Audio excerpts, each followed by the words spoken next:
Hello' বন্ধু বান্ধৱীসকল, এয়া দেখিছেনে আজি মই কি বনাইছোঁ। আজি ভাবিলোঁ কি জলকীয়া, আদা আৰু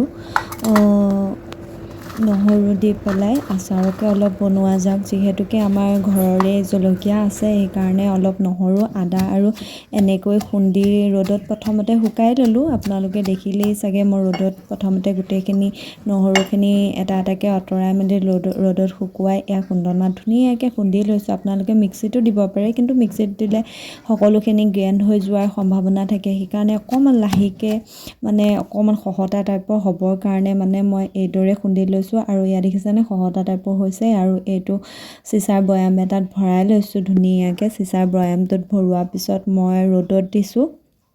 ইমান ৰ'দত নিদিলেও হয়। আৰু এইটো আচাৰ জলকীয়াৰ দাম যিহেতু বহুত হৈছে, এনেকৈ আপোনালোকে তেল অলপ দি পেলাই খাবলৈ খুব ধুনীয়া হয়। সুধা দালি ভাতৰ লগত বা যিকোনো বস্তুৰ লগতে এনেদৰে খাবলৈ ভাল লাগে। আৰু ইয়াত দেখিছেনে তেল আৰু মই একো নাই দিয়া, তেল আৰু নিমখখিনি মিলাই দিছোঁ। তেল বেছি নিদিলেও হয়, আৰু ৰ'দত দিম যিহেতুকে, আৰু মিলাই আপোনালোকে তেল দি থাকিব পাৰে। ইয়াত দেখিছেনে কি ধুনীয়া হৈছে আচাৰখিনি। আৰু এইটো আপুনি এদিন ৰ'দত দিয়ে আপোনালোকে খাব পাৰিব। এইখিনি ভেঁকুৰাও সম্ভাৱনা নাথাকে। আজিলৈ ভিডিঅ'টো ইমানতে।